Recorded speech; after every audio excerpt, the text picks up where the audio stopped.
Hello, hello, hello, les jeunes gens, les jeunes frères et sœurs.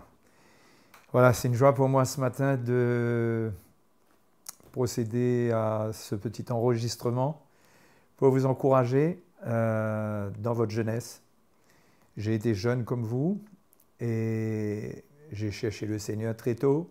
Le Seigneur m'a fait grâce de le trouver et je le bénis pour cela. Et je n'ai pas oublié les combats de la jeunesse. Je n'ai pas oublié ce que c'est que d'être jeune et d'avoir des luttes. C'est pourquoi, même si je n'ai pas vécu dans le temps dans lequel vous vivez, parce que le temps dans lequel on vit aujourd'hui est très spécial pour les jeunes. Je ne parle même pas du confinement, je parle de la vie normale. Et à cause de tout cela, je crois que dans mon cœur, j'ai des exhortations pour les jeunes gens. Et il y a un passage qui m'a toujours parlé pour les jeunes, que j'aimerais partager un petit peu avec vous ce matin pour vous encourager, vous exhorter. Dans Lamentation de Jérémie au chapitre 3 et le verset 25. Jérémie dit « L'Éternel a de la bonté pour qui espère en lui, pour l'âme qui le cherche. Il est bon d'attendre en silence le secours de l'Éternel. Il est bon pour l'homme de porter le joug dans sa jeunesse. » Voilà quelques petits versets qui sont à la fois encourageants et à la fois défiants. Parce que quand on parle de joug, c'est quelque chose qu'on appréhende plus que l'on a tendance à accueillir. Mais pourtant, même dans l'Évangile, le Seigneur nous dit que son joug est doux. Que son joug est doux. Hein? Donc, le Seigneur dit de venir à lui, de le chercher, de ne pas rester fatigué et chargé, de venir trouver du repos. Et ce repos, on le trouve au travers de ses instructions, au travers de son joug et en acceptant son fardeau qui n'est pas lourd, qui est léger. Donc les jeunes, vous avez besoin de comprendre qu'il y a un joug que le Seigneur met sur votre vie, qui est un joug pour vous protéger. Vous savez, un joug, c'est cet élément que l'on met sur le dos des animaux et qui unit deux animaux, par exemple deux bœufs, pour travailler ensemble. Donc le joug donne la sécurité qu'on ne s'éloigne pas de l'autre, ça garde uni et ça donne de la force parce qu'on n'est pas seul pour tirer la charrette. Ok? Alors, il est important de comprendre le joug du Seigneur pour votre vie. Et je crois qu'il y a un joug qu'il ne faut pas négliger, c'est le joug que Dieu met sur votre vie par l'autorité qu'il a donnée à vos parents pour vous. C'est un joug qui vous unit à vos parents, qui vous apprend la soumission, l'obéissance, qui forme en vous le caractère du Seigneur, le caractère d'humilité du Seigneur. Donc, c'est un joug que les jeunes ont tendance à ne pas accepter, accueillir, parce que l'esprit de ce siècle construit un esprit de rébellion et d'indépendance chez les jeunes gens. Moi, je veux vous encourager à comprendre que dans ce temps-là de confinement, c'est un moment où vous allez passer beaucoup de temps avec vos parents et c'est un moment pour vous de réparer ce joug. Si vous l'avez retiré sur votre cou, c'est une image que je donne par rapport aux bœufs qui travaillent ensemble, si vous vous en êtes débarrassé, acceptez de le retrouver. Acceptez que c'est le plan de Dieu que vous manifestiez un esprit de soumission envers vos parents. Ce n'est pas vous qui décidez de la direction à prendre quand vous êtes sous le joug avec vos parents. Ce sont vos parents qui vous aident, qui vous conduisent, qui vous instruisent. Et vous acceptez le joug en vous soumettant. Et de cette manière, vous êtes dans le plan du Seigneur. Et Dieu vous fera trouver grâce concernant l'œuvre qu'il veut accomplir dans votre vie. Et c'est au travers de ce joug que le Seigneur fera son œuvre dans votre vie. C'est pourquoi Jérémie dit, il est bon pour l'homme de porter le joug dans sa jeunesse. Un jeune homme, une jeune fille, qui n'accepte pas de porter le joug de l'autorité parentale dans sa jeunesse, c'est un jeune qui va se construire un esprit de rébellion dans son cœur, il va se construire un esprit d'indépendance et il n'arrivera jamais à se soumettre à aucune autorité, que ce soit les autorités qui existent dans le monde. Ça va lui être difficile parce que se soumettre, c'est un état de cœur. Ce n'est pas juste des décisions qu'on prend, des choses qu'on fait, mais c'est un état de cœur. Vous savez, les choses de Dieu, ça doit triompher de notre cœur. Et la soumission, ce n'est pas obéir, faire des choses qu'on nous dit de faire, parce que dans le monde aussi, il y a des gens qui font ce qu'on leur dit, ça ne veut pas dire qu'ils sont soumis, mais Dieu veut produire cela dans notre cœur. Et en tant que jeune, si vous voulez vous construire un avenir où vous allez trouver votre place dans l'Église, où vous allez trouver votre place dans ce monde, la place que Dieu a pour vous, ce n'est pas une place en dehors de l'autorité de Dieu, ce n'est pas une place de désordre, mais c'est une place où vous avez accepté le joug de l'autorité que Dieu met sur votre vie. Il y a donc ce premier joug qui est l'autorité de vos parents. Bien sûr, vos parents entendent aussi l'Évangile pour ceux qui connaissent le Seigneur et ils doivent grandir à eux aussi dans le Seigneur pour ne pas mettre un joug qui soit dur sur votre vie. Mais le joug demeure le joug. Il doit y avoir un respect et une soumission à l'autorité, même si cette autorité n'est pas toujours facile, parce que vos parents ne sont pas des gens parfaits, ils ont leurs défauts et leurs faiblesses de caractère. Il y a des moments où ils peuvent s'énerver, il y a des moments où ils peuvent s'impatienter. On peut toujours dire, oui, mais où est l'amour de Dieu là-dedans? C'est pas le Seigneur, on me demande de me soumettre, mais voilà comment mes parents sont. On ne peut pas avoir ce genre de raisonnement. Parce que si on pointe le doigt vers le haut, le doigt sera aussi pointé vers nous, vers le bas. Donc, ôtons de nos vies et ôtez de vos vies tout jugement vers vos parents.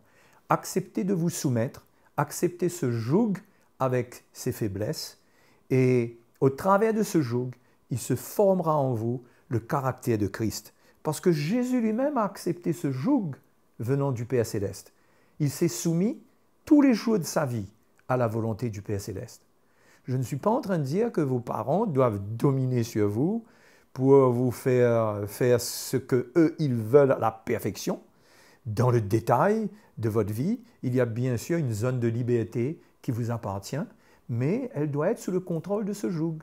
Et je veux vous encourager, dans ce temps de confinement, puisque c'est le mot qui est le plus utilisé à l'heure actuelle, à construire cette relation avec vos parents, mais à ne pas essayer de la construire dans un état d'esprit d'égalité avec vos parents, mais dans un esprit de soumission envers eux. Et de les servir, et d'être dans votre maison, de vous mettre à leur disposition, et d'accepter les petits défauts, les petites erreurs. Ça peut être des erreurs de jugement, ça peut être une injustice qui se manifeste quelque part, dans une parole, mais il est bon pour vous, comme dit Jérémie, d'attendre en silence le secours de l'Éternel. Parce que ce qui nous fait mal et qui parfois n'est pas toujours selon le cœur de Dieu, ça nous permet aussi de grandir. Parce que la vie dans ce monde ne sera pas une vie où nous allons trouver les choses faciles. Il faut apprendre dans une relation avec nos parents, au travers même de leurs faiblesses et de leurs défauts, à souffrir certaines choses, mais à accepter qu'ils sont nos parents, que Dieu nous a donnés et que nous devons nous soumettre à eux. Moi, aujourd'hui, je veux vous encourager à comprendre cela, parce que dans l'esprit, c'est d'une grande valeur pour Dieu. C'est le message même de l'Évangile, c'est dans cet état d'esprit que Jésus est allé donner sa vie. On ne peut pas donner notre vie dans un esprit d'indépendance. Jésus est allé donner sa vie en étant uni et soumis au Père. Il était sous le joug du Père Céleste. C'est le Père qui lui disait ce qu'il devait faire. Donc, on ne peut pas nous développer un autre esprit de service. Ce n'est pas vrai. C'est l'esprit du monde qui produit cela dans notre vie, cette rébellion, cette indépendance. Mais dans le Seigneur Jésus, la Bible nous dit que pour les enfants, il est juste d'obéir aux parents. Il est juste. C'est la justice de Dieu. C'est la manière dont Dieu fait les choses. Et qui dit justice, l'Épître aux Romains nous dit que cela nous conduit à la sanctification. Quand nous marchons dans la justice nous conduit à la sanctification. Donc, au travers de ce joug du Seigneur, cela va amener, je dirais, un esprit de sanctification, va amener une œuvre de sanctification dans votre vie, parce que la sanctification, l'œuvre de sanctification du Seigneur ne peut pas se passer dans un cœur rebelle et insoumis. Ça ne peut pas venir. Or, vous les jeunes gens, vous souffrez de beaucoup de combats, vous désirez être libérés de beaucoup de faiblesses, des choses du monde qui ont pris votre vie, mais vous ne pouvez pas vous libérer de ces choses en gardant en même temps dans votre cœur un esprit et une attitude de rébellion. Il faut que dans votre cœur, ça soit clair que Dieu a mis sur vous un joug et que vous l'acceptez et que ce joug, pour ce temps de votre vie, c'est le joug de l'autorité parentale. Et s'il y a parfois un peu de légalisme ou un peu de dureté, vous ne pouvez pas livrer votre vie, vous ne pouvez pas faire que votre vie va dépendre de la perfection de ceux qui vous dirigent. Vous devez vous aussi apprendre à surmonter les faiblesses. Vous aussi, vous devez apprendre à prendre votre croix et à faire mourir justement les sentiments de rébellion qui veulent monter dans ces moments dans votre cœur. Ce sont des occasions pour les faire mourir. Et c'est là l'occasion d'une grande œuvre de Dieu dans votre vie. Parce que lorsque cette rébellion en premier, cette indépendance, elle est mise à mort, cela va donner accès à tout ce que l'Esprit de Dieu peut amener. Parce que l'Esprit de Dieu ne peut pas transmettre l'héritage de Dieu dans un cœur rebelle. C'est totalement incompatible. La rébellion, l'indépendance, faire les choses à part, ce n'est pas dans l'Esprit de Christ. Donc il ne faut pas compter sur l'œuvre de Dieu en s'accrochant à un tel état d'esprit pour notre vie. Il faut porter le joug du Seigneur. Ce joug du Seigneur, ce n'est pas juste votre relation avec le Seigneur, bien sûr. Il y a le joug du Saint-Esprit sur notre vie. Il y a d'autres jougs dont nous pourrions parler, mais il est bon pour vous dans votre jeunesse de comprendre le joug de l'autorité paternelle et de vous soumettre à ce joug. Donc, le confinement, c'est l'occasion de réparer les relations, de restaurer les relations. Et c'est l'occasion de prendre sa croix, d'accepter de souffrir dans sa chair les choses qui peuvent monter lorsque nos parents nous demandent de faire quelque chose, lorsqu'il vous est demandé de participer aux tâches de la maison. Et peut-être qu'il y a des choses qui vont vous être demandées dans des occasions qui ne vous plaisent pas, parce que justement vous êtes en train de faire quelque chose qui vous plaît. Toutes ces choses sont des occasions pour que vous appreniez à ne pas décider en permanence de ce que vous devez faire de votre vie. Cela construit un esprit de soumission, l'esprit de soumission qui a animé le Seigneur même avant d'aller mourir à la croix et qui l'a mené à la croix à mourir sans péché, parfaitement dans la volonté de Dieu. Donc si vous voulez servir le Seigneur, vous devez savoir que Dieu, comme Lamentation dit, que Dieu vous impose ce joug. Jérémie dit, il se tiendra solitaire, l'homme dans sa jeunesse, il se tiendra solitaire et silencieux, c'est-à-dire qu'il se mettra à part, il apprendra à ne pas réagir dans la chair, parce que l'Éternel le lui impose, parce que l'Éternel le lui impose. Dieu impose aux jeunes le joug. Alors bien sûr, quand la parole de Dieu nous dit ici de nous tenir solitaires, c'est dans le contexte de ce que Jérémie voulait exprimer à l'époque concernant l'appel de Dieu, par rapport aussi à la rébellion qui existait, et il ne voulait pas être mêlé à la rébellion du peuple de Dieu, mais dans le contexte de la famille, il ne s'agit pas pour vous d'être seul. Bien sûr, vous aurez vos moments solitaires avec le Seigneur, mais il s'agit pour vous de vous ouvrir à une autre dimension de relation avec vos parents. Parce que c'est le joug que le Seigneur vous impose. Il mettra, la Bible dit ici, sa bouche dans la poussière, sans perdre toute espérance. Sans perdre toute espérance. Parce qu'on peut perdre de l'espérance. On peut trouver le découragement.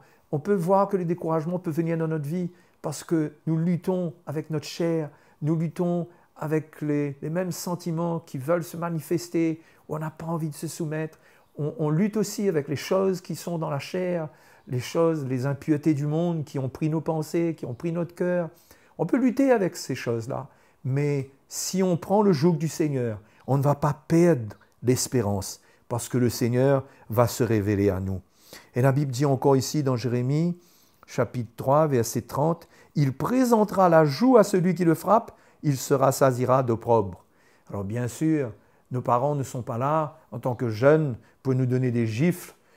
Bon, et si cela arrivait, ce serait l'occasion pour vous de pardonner, de grandir encore dans le Seigneur. Je ne dis pas que cela est bon, mais il y a des choses qui peuvent arriver. Mais ça, c'est une image juste pour dire que s'il y a quelque chose qui vient vers vous et qui vous fait mal, c'est l'occasion pour vous de vous rassasier d'opprobre, de prendre l'opprobre de Christ, de prendre votre croix, de faire mourir votre chair, de ressentir la honte de la chair qui veut se rébeller.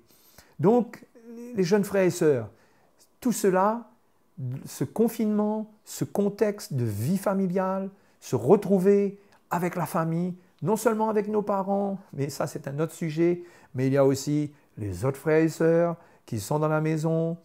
Mais tout ce contexte doit concourir à une œuvre puissante du Seigneur dans votre vie. Ne ratez pas cette occasion. Ne vous enfermez pas dans votre chambre. Ce n'est pas le temps de faire de votre chambre votre petit royaume. C'est normal, vous avez besoin de votre intimité, vous avez besoin de votre moment avec le Seigneur, vous avez besoin de votre moment cool. Faites attention aux tentations qui peuvent venir dans la solitude. Mais ce n'est pas le moment de fermer notre chambre et de nous retrouver dans notre petit royaume. C'est le moment de nous ouvrir à la vie de famille, de trouver le cœur de nos parents. Et quand je dis trouver le cœur de nos parents, il est certain que nos parents nous aiment. Je ne crois pas qu'il y a des enfants dans l'Église qui ne sont pas aimés de leurs parents. Bon, si c'était exceptionnellement le cas, je crois qu'en priant le Seigneur et par l'œuvre de l'Évangile, le Seigneur fera son œuvre, mais je ne peux pas croire à cela. Je crois qu'il y a un amour dans le cœur des parents pour leurs enfants. Donc, trouvez leur cœur, ne regardez pas leur faiblesse et obéissez-leur. Montrez-leur et montrez à Dieu. C'est surtout pour Dieu. Tout ce que vous faites, faites-le pour le Seigneur. Bien sûr, c'est pour eux, par respect pour eux, mais c'est surtout pour votre relation avec le Seigneur. C'est parce que Dieu vous le demande. Et Dieu ne vous le demande pas comme quelque chose d'arbitraire, d'autoritaire, mais Dieu vous le demande parce que c'est comme cela qu'il a créé la famille. Et c'est comme cela qu'il vous fait trouver votre place dans la famille et aussi dans l'Église et dans le monde, dans ce même esprit. Si vous ne prenez pas cet esprit de soumission en acceptant ce joug, vous n'allez pas trouver votre place et vous allez être sans repère, vous allez être perdu, même au niveau même de votre famille. Vous n'allez pas ressentir que vous avez votre place. C'est comme ça qu'il y a beaucoup de jeunes qui fuguent parce qu'ils ne trouvent pas leur place dans leur relation avec leurs parents. Alors bien sûr, leurs parents, ils ont leur tort souvent aussi. Mais aujourd'hui, je vous parle de ce que vous pouvez faire de votre côté. C'est l'occasion pour vous de grandir, d'accepter le chemin que le Seigneur a tracé pour vous. Si le Seigneur vous a donné un papa, une maman avec tel caractère, Dieu sait ce qu'il vous faut. Et toutes choses concourent au bien de ceux qui aiment Dieu. Toutes ces choses-là sont des éléments, même vos frères et vos sœurs qui sont dans la maison autour de vous, les uns pour les autres. Ce n'est pas un contexte qui est là, qui arrive par hasard. Ce ne sont pas des pièces de puzzle qui sont tombées du ciel par hasard. Ce sont des choses qui sont bien en place et qui font partie du plan du Seigneur pour votre vie. Acceptez donc le joug du Seigneur, les jeunes gens. Acceptez donc cette autorité parentale. Laissez le Seigneur accomplir son œuvre dans votre vie. Ne croyez pas que l'œuvre de Dieu va se faire en dehors de ce joug. Il n'y aura pas d'œuvre en dehors de ce joug. Sans ce joug, c'est l'œuvre de l'ennemi qui prend place. C'est la rébellion, c'est l'iniquité, c'est la tentation dans toute sa force, c'est le péché qui prend le dessus, c'est le règne du péché qui vient par les ténèbres. Donc, c'est certainement pas la volonté du Seigneur pour vous, jeunes gens. Et en ce moment, vous avez soif de connaître le Seigneur, je vous encourage à vous tourner vers le Seigneur, mais à comprendre ce contexte dans lequel Dieu veut faire une œuvre tellement spéciale pour votre vie. Donc, que le Seigneur vous fortifie et que, par ses paroles, vous soyez encouragés à prendre votre croix dans votre maison, à soumettre votre vie, parce qu'il y a de grandes choses que le Seigneur a préparées pour vous. Il y a une place dans l'Église, il y a une relâche pour le service de Dieu, il y a des trésors que Dieu a préparés pour vous, mais Dieu veut vous former dans ce temps de confinement. Profitez-en bien et que le Seigneur vous aide pour toute la suite, pour ce qu'il a pour vous.